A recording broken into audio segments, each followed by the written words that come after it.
Good evening and a very warm welcome to Television Tonga special edition of News with Tonga this week. Making headlines, His Majesty King Leopold VI officiated at the graduation ceremony of the University of the South Pacific in Suva. Honourable Prime Minister Lord Divarano received an assistance of more than 2 million paanga from Papua New Guinea, and a 10-year-old boy from Ohonua Ewa died yesterday from a road accident. These and more stories later on in this bulletin. I'm Fatai Whaingaa with your news for tonight. His Majesty King Leopold VI officiated at the graduation ceremony of the University of the South Pacific in Suva, Fiji this week. His Majesty King Leopold VI is the 20th Chancellor of the University of the South Pacific Council. Linda Filiai reports. During the graduation ceremony, His Majesty presented more than 900 graduates with each of their certificates as they have completed their degrees. According to information from the University of the South Pacific, students are from Tonga and other Pacific countries. Also present at the graduation ceremony was Her Majesty Queen Nanasipau'o. At the beginning of the week, the Vice Chancellor and President of the University, Professor Rajesh Chandra, and Broad Chancellor and Chairman of the Council, Igabel Genevieve, warmly welcomed Their Majesty to Suva. Professor Chandra says that his staff at USB office in Suva were honored to welcome Their Majesties on a tour around the university regarding the university's operation. Also during the week, the Tongan student and Tongan community residing in Fiji visited Their Majesties to conduct a prayer. According to information on Fiji Times, a special welcoming dinner in honor of Their Majesties was hosted by Fiji's royal family, including the President, Ratu Epeli Nailatikau, Ratu Tuakitai Tokanauto, Andy Ateta, and Ratu Epeli Nganilau. It was also revealed on Fiji Times that His Majesty's close friend, Neil Underhill, was pleased to meet His Majesty on his first official visit to Fiji as the King of Tonga. For Television Tonga News, I'm Linda Filiai. The Honourable Prime Minister Lord Divarano received an assistance of more than 2 million paanga from Papua New Guinea's government yesterday to assist Tonga's development. Papua New Guinea Prime Minister Peter O'Neill presented his country's assistance to Lord Divarano during the 44th Pacific Islands Forum Leaders Meeting in the Republic of the Marshall Islands. Sin Latu with more net story. In a telephone interview with the Honourable Prime Minister in the Marshall Islands, he spoke more of the assistance fund provided by the government of Papua New Guinea. He also expressed thanks to Mr. O'Neill and his million paanga assistance. An interim meeting was held in Papua New Guinea to look at pressing need issues such as the issue with Fiji. During the meeting, we held a bilateral with Mr. Peter O'Neill, and they pledged to provide a budget support for Tonga, a $3 million. Today, we've received 2 million paanga as the first half of the pledge from Papua New Guinea, and I have told the finance minister about this aid fund to see what program that we will use the funds for. I also want to thank the government of Papua New Guinea for their support and assistance for Tonga's budget support. Meanwhile, in a statement from the Prime Minister's office, the governments of Tonga, Tuvalu and the Republic of the Marshall Islands are the first 3 Forum Island countries to receive development aid from Papua New Guinea.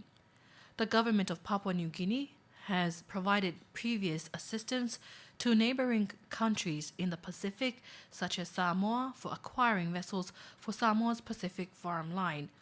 The government of Papua New Guinea made these pledges in November last year in Port Moresby on the margins of the Special Pacific ACP Leaders Meeting. Tonga and Papua New Guinea shares mutual interest in exploring prospects for minerals developments and Tonga to tap into PNG's strong economic strategy and its multi-billion-dollar investments in liquefied natural gas or LNG for export. Meanwhile, the Honourable Prime Minister thanked Mr. O'Neill and his government for the generous donation for Tonga. The diplomatic relations between Tonga and Papua New Guinea began in 1976. The Honourable Prime Minister, Lord Tuivaka-No, is leading Tonga's delegation to the Forum Pacific Islands meeting, including the Honourable Minister of Education, Dr. Anna Taufi'ulungaki. The acting Speaker of Parliament, Lord Dihateho, this week reminded members of the House to comply with the rules of procedure and standing orders of the Legislative Assembly. He made this statement after the Parliament was adjourned yesterday, during this week rather, due to lack of quorum. The acting Speaker of Parliament, Lord Dihateho, stressed to members of the House that Clause 27 of the Rules of Proceeding state that every member shall attend meetings of the Legislative Assembly unless the Speaker has granted leave of absence to that member. He also reminded members of the House that it's important for them to attend every Parliament seating and inform the public, for they are listening to parliamentary discussions which is broadcast live on radio. Last week there was no Parliament seating also on Thursday afternoon because more than half of the members were absent. The House has been delayed for 15 minutes on several occasions due to lack of quorum. According to Clause 25B, the Speakers shall ensure no business shall be proceeded with for 15 minutes if one half of the members, including him, are not present. And if at the end of 15 minutes the membership is still less than one half, the Speaker should adjourn the Legislative Assembly to the next day. A 10-year-old boy from Onua Ewa passed away in a road accident on Thursday morning. It was Chief Police Inspector Lato Taifote confirmed this with Radio and Television Tonga. He says the incident occurred when a problem occurred to the brake of the vehicle that the deceased was riding on. It happened when the van was travelling on a steep end road in Honua. Therefore, it plunges towards a Kausabrina tree beside the road, in which the vehicle rolled over, trapping the deceased under the back of the vehicle. The deceased was riding at the back of the van alone, while his father with 4 other children were riding in the front. Meanwhile, police have also charged the 37-year-old father for manslaughter by negligent driving. The Honourable Minister of Finance and National Planning, Lizette Akolo, have announced that government will suffer from huge loss due to the recent decision of Westpac Bank of Tonga to close down its branches in Ewa and Hawaii. This comes after concerns were raised in Parliament by the People's Representative for Ewa, Sonia Fili, and Hawaii 12, Mo'ale Finau, regarding this matter. The Honourable Minister of Finance told the House that all the costs and loss are affecting the government, given the extra fees charged by the Tonga Development Bank to the former customers of the Westpac branches in Hawaii and Ewa. Mr. Agolo told the House that previously the Treasury transfers the civil servants' pays via Westpac, and now with the new procedure, government will transfer it to the Tonga Development Bank. The extra fees are applied to the cheque payments, which the government will have to cover the cost for these transactions. The Honourable Finance Minister says it is clear that government will suffer from huge loss given the transactional methods in which the Treasury Department is not willing to cover these costs. According to Mr. Akolo, an alternative is to pay the civil servants directly and not go through any financial institutions. The Finance Minister also spoke of the government's plan to have its own commercial bank, which will help the government in administering its funds. He told the House the government's fund is estimated at 150 million per anga, which is deposited in all the commercial banks. Government funds are from civil servants, Provident Fund, the Retirement Fund, and also government's other investments. According to the Minister of Finance, if the funds are deposited in government's sole commercial bank, when they will find a way to make the funds available for the public as they are public funds. However, the concern raised by the People's Representative for Ewa, Sonia Fili, and for Hawaii, Mo'ale Finau, is due to the high fees that the Tonga Development Bank is demanding from the former customers of the Westpac Bank. Mr. Fili also announced the House that the fees from the TDB is 5 ba'anga for any withdrawal from the bank using the Westpac account, ranging from 500 ba'anga or any lower amount. Also, a 10 ba'anga fees are charged for those who wish to withdraw more than 500 ba'anga from their Westpac accounts. In a statement from the Westpac Bank of Tonga, they have partnered with the Development Bank to continue its banking services for the people on both islands. Banking services includes withdrawal and deposits of large amount of money, also undertake range of foreign currency payments and transactions. Meanwhile, the governor of the Reserve Bank, Dr. Ngongo Kioa, together with the acting managing director of the Tonga Development Bank, Lita Kami, met up with the members of parliament to discuss this issue. Radio Tonga News will follow up future developments on the issue. Meantime, Tonga Development Bank says that the fees they impose on Westpac Bank of Tonga customers in the islands of Hapai and Ewa are the same fees imposed on customers in the two Niuas. The acting managing director of Tonga Development Bank, Lita Kami, pointed this out in an interview with Television Tonga. The fees imposed on Westpac Bank of Tonga customers in the islands of Hapai and Ewa was raised in parliamentary deliberations. According to the acting managing director, Lita Kami, there are standard fees which are also imposed on Westpac customers in the two Niuas. If there are business checks that need to be cashed, the customer is charged a 5 pa'anga fee. A 10 pa'anga fee is charged to cash individual checks. We charge a 10 pa'anga fee to cash traveller's check, and to withdraw 500 pa'anga, a 10 pa'anga fee is imposed. If you withdraw more than 500 pa'anga, say up to 1,000 pa'anga in one withdrawal, then an extra 5 pa'anga fee is charged for every 500 pa'anga.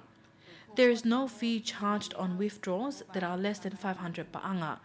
For Westpac loan customers, which charge them a 5 pa'anga fee for every payment. If there are any inquiries after the 2nd of September, we charge them a fee of 50 pa'anga. When Westpac customers use the in-store banking service, there is a fee of 1 pa'anga for every withdrawal and no fee is charged for deposits. The acting managing director says these fees help cover the costs for the bank's services to its customers in Hapai and Ewa. These are fees that we must charge in order to cover the costs for providing banking services. It's a new commercial task that must be implemented. We do not have Westpac's system, and they do not give us their banking system to use, so when we punch in an account number and we can see their balance and things like that, according to our agreement, we will pay for any damage from some of those risks we are taking. What we will be doing from now on is that we will contact the branch here in Nuku'alofa to monitor those details. We are the only bank that's operating in the two islands, which means we have to take on the full responsibility, meaning we have to double our security system to make sure the money is safe, see that the securities and staff are well catered for. The 10 and 5 pa'anga fee charged when withdrawing 500 pa'anga or more is to try and cover those costs. Mrs. Kami also emphasized that they are trying their best to cater for the banking needs of the people of the islands of Hapai and Ewa after Westpac announced that they are going to expand their points of presentation on both islands. In addition, she says that their agreement to be the agent for the Westpac Bank of Tonga is only for a year after they signed the agreement on the 23rd of August. Meanwhile, Westpac's acting managing director, Daniel Hansen, says they've informed their customers in Hapai and Ewa of their decision a month ago, and also the Tonga Development Bank's fees. For Television Tonga News, I'm Sinilatu. Safe and easy travel between the islands of Foa Nifuka and the Hapai Group is made possible through the reconstruction of a causeway that is expected to be completed at the end of this year. Governor of Hapai, Lord Tuhangana, told Television Tonga News that the project to reconstruct the causeway in the Hapai Group is funded from the government's debt from Germany for the purchase of the MV Olavaha. In exchange for this debt, both governments agreed for a debt swap for development to a value of 4.67 million pa'anga. The money has been diverted to the causeway project. In 2008, the government of Germany agreed to a swap debt with the Tongan government. Germany agreed for the remaining debt of 4.67 million pa'anga be diverted to the reconstruction project of Hapai's causeway. The project manager, Taifisi Vekite, says the causeway was designed in accordance with the New Zealand's transit area, which can handle a heavy load of more than 200 tons. The causeway was designed with 3 culvert boxes to ensure that it can withstand any hazard. It was designed under HOHN72 Architectural Design of New Zealand to hold and to handle a normal load of 120 tons and an extra load of 240. Meanwhile, the Chief Executive Officer of Infrastructure, Ringo Falu, says they have an officer on the site to ensure that all work is complied with Tonga's Transportation Act. We continue our work with the Hapai Development Committee to ensure that they are following the policies and ensure the security and safety of the causeway, which will mainly be used by the islanders. The work is carried out by the CCECC of China and will be completed in December. The new causeway is 1.2 centimetres higher than the old causeway. From Parliament, the Legislative Assembly this week unanimously voted for the Family Protection Bill 2013. All members of the House attended this week's session had a unanimous vote of 17-0. The Parliament confirmed their support for the bill after the whole committee of the House voted with 15 in favour of passing the bill and 2 against it. The Tonga Meteorological Office in Whamoto has recorded 113 millimetres of rainfall since September 1st this year to date. It is close to the total average rainfall forecasted for the month of September alone. Sinato with more. A Met officer from the Tonga Meteorological Office, Seluvaya Ilolahia, told TV Tonga News this is just the usual trough that Tonga is experiencing at the moment. She adds that the amount of rainfall recorded already is also good for the people's water supply. The rainfall that we have collected and recorded in Whamotu Station from the 1st of September up until the 5th is about 113 millimeters total, just within these 5 days. And the average September rainfall is total to be around 140 millimeters. So looking at this amount that we have received at the moment is surely telling us that the amount of rain that we have received is going to be on average or above average, because we haven't reached the end of the month or even halfway through the month, but we have received this amount of rain, which is very good for Tonga. When asked if the heavy downpour will cause any flooding, she said that flooding only occurs when there is a continuous heavy rainfall and that the land or soil won't be able to hold the excess rainwater. Television Tonga News understands that some areas in Tongatapu are experiencing minor flooding from the recent rain. Meanwhile, Television Tonga News stringers in Vava'o and Ha'apai, Ludovico Tapueluelu and Moimoi Fahua says they've also been experiencing rain too. For Television Tonga News, I'm Sinilato. The MV Bulupaki inter-island shipping operations is currently on hold. It comes during the MV Bulupaki's loading of its cargo and passengers last week in Bangai to set sail to Nuku'alofa.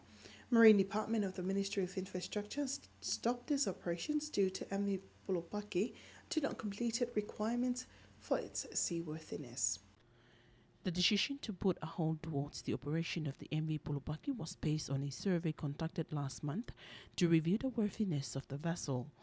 According to the CEO of the Ministry of Infrastructure, Ringo Fa'aliu, this is part of the ministry mission to ensure the safety of the passenger. The letter was issued from the Ministry of Infrastructure to hold the vessel's operation to the outer islands because it is not worthy to travel at sea. MV Bulupaki's travel permits end on midnight August 27th. Those who conducted the survey said there are some requirements that need to be concluded by the MV Bulupaki before it sets sail again. In the meantime, Tu'iwata of the Water Shipping Line says the decision made by the Marine Division prompted problems to its usual services to other islands. The decision made by the Marine was personal. This is because they issued a letter to hold our operation in their own misinterpretation that we set sail without a qualified captain on board. But there was a captain on board the vessel and he obtained Class 5 tickets who's proven qualified to travel a vessel with cargoes and passenger that weighed more than 500 tons. They wrongly interpret that we set sail illegally on Tongan waters. However, at the end of the day, what they did was unreasonable. Meanwhile, passengers of the MV Bulupaki in Hawaii say this matter have caused problems to their means of transportation. I had witnessed the list of requirements needed to be fulfilled by the MV Bulupaki. It was nothing to do with the engine of the vessel. However, this has caused disruption to my family's plan. We had cancelled our plan to travel to Tonga Tapu by ferry due to the problem.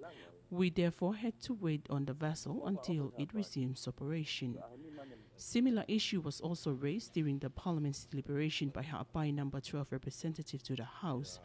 He says a petition has been submitted to the House in regards of this matter, but the acting Speaker of the House says that this issue should be submitted in a separate agenda to be discussed by the members. In the meantime, the acting Prime Minister Sami Vaipulu told the MPs that the reason why the MV Bulupaki was stopped from its normal operation because the vessel has been proven not worthiness to set sail with any passenger or cargoes on board.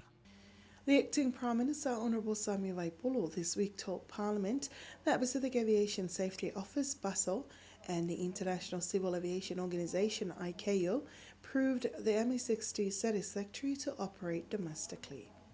In the Parliament's ordinary deliberations, the acting Prime Minister said Tonga has followed orders to ensure that the MA-60 aircraft is satisfactory to resume operations. In a meeting he attended in Bangkok, the acting Prime Minister said similar issues were raised where ICAO and BASO reaffirms that the MA-60 has obliged with the International Civil Aviation laws. The International Civil Aviation Documents 9760, Clause 435 states that if a nation does not construct aircraft, they can therefore use another aircraft proved satisfactory by another qualified manufacturer. The Cabinet therefore approved of China's airworthiness guidelines. Our meeting was therefore continued to Beijing in China. China's Civil Aviation Minister calls on New Zealand's ambassador in Beijing to explain on New Zealand's nonsense allegations towards the MA-60 and bring an end to it. The acting Prime Minister continued with the diplomat's response. There were differences on New Zealand's ambassador to China's response than that of New Zealand's Foreign Minister Mari Makali's accusations of the aircraft. New Zealand's ambassador to Beijing said that New Zealand does not concern in regards of the aircraft but of the company that managed the MA-60. I then informed the Chinese officials that the owner of the local company that managed Real Tonga is the same person that looks after the Air New Zealand, Virgin Australia and Fiji Airways when they arrive in Nuku'alofa.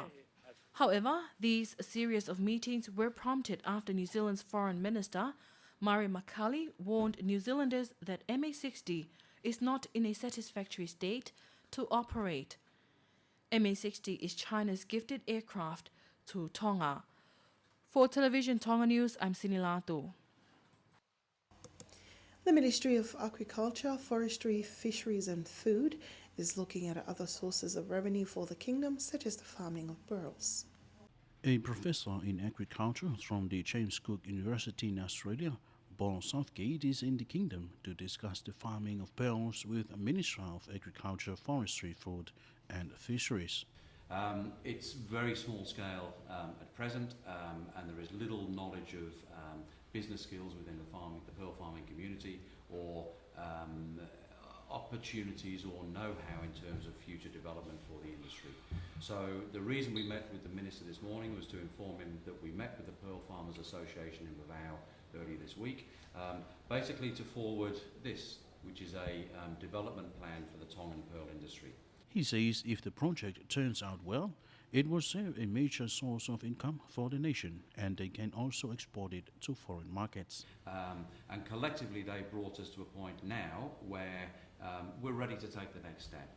So Tonga currently produces handicraft type pearls, but some of them are very, very high quality and could satisfy the demand from the jewellery market. So there is currently no stratification in terms of the pearls produced and the market for Tongan pearls. This plan will help develop the industry, but will also help us develop markets and stratification of the market. So making sure that the high quality Tongan pearls go into the jewellery sector rather than into the handicraft sector. Professor Southgate says the project aims to assist business developments for pearl farmers in Vava'o, especially as Tonga has unique pearls, different from pearls found in other Pacific waters. He believes Tonga has a huge potential in terms of export. Pierre Ollier for Television Tonga News. The Tonga Defence Service's 7th contingent to the peacekeeping duties in Afghanistan departed Tonga to the United Kingdom for a 2-month pre-training program before leaving to Afghanistan. The acting Prime Minister Honourable Sami Waipulu was at the international airport to bid them farewell. Families and friends of Tonga Defence Force 7th Troop to Afghanistan bidding farewell to their loved ones. The acting Prime Minister Honourable Sami Waipulu thanked the 55 strong soldiers for agreeing to travel on this mission and represent Tonga. We all believe that soldiers help with keeping people safe, which is the main task of this contingent. They will depart and let the world know what we believe to uphold the independence and human rights till the end. Therefore, on behalf of His Majesty's government and the people, I wish you all the best together with our deepest sympathy.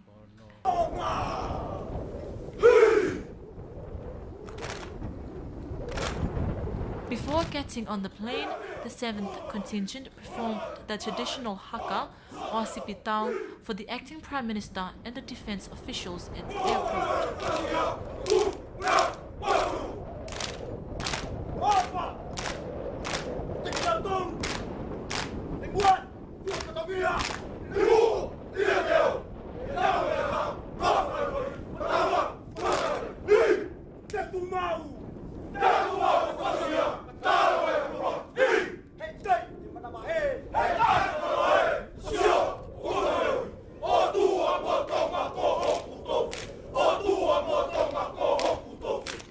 Leading the 55 soldiers is Lieutenant Tuivai, assisted by Lieutenant Telefoni. There are many challenges wherever life takes us. However, for us in Tonga Defence, this is our challenge, and this contingent were trained to be ready where we carry out our mission everywhere. This is an oath that every soldier wish to uphold. Meanwhile, some parents are proud that their children are representing Tonga on this mission. Firstly, I thank the Heavenly Father, and I hope He will guide my son and his fellow contingent. I hope that the Lord will return them home safely. In this country, there is only one challenge that my wife and I fear, which is the separation from our son. He will travel to a new area, environment, and I hope that the Lord will guide him through his journey. This contingent will return back to Tonga next year. Meanwhile, the 6th contingent is currently serving its peacekeeping duties in the camp of Passion in the Helmand province in Afghanistan. Ana Siufalegano for Television Tonga News. More than 80 people suffering from heart disease are being screened by staff of an Australian cardiologist team before they receive medical treatment. The coordinator of the program with the Open Heart International, Dr. Stefano Gatau's told Television Tonga News the patients are still screened at Viola.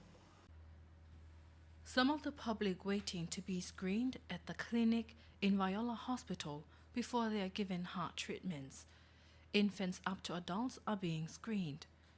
According to information from Dr. Stefano Gatau, the team is visiting Viola Hospital again since 2011 after the waiting list was clear of any patients waiting for a heart surgery.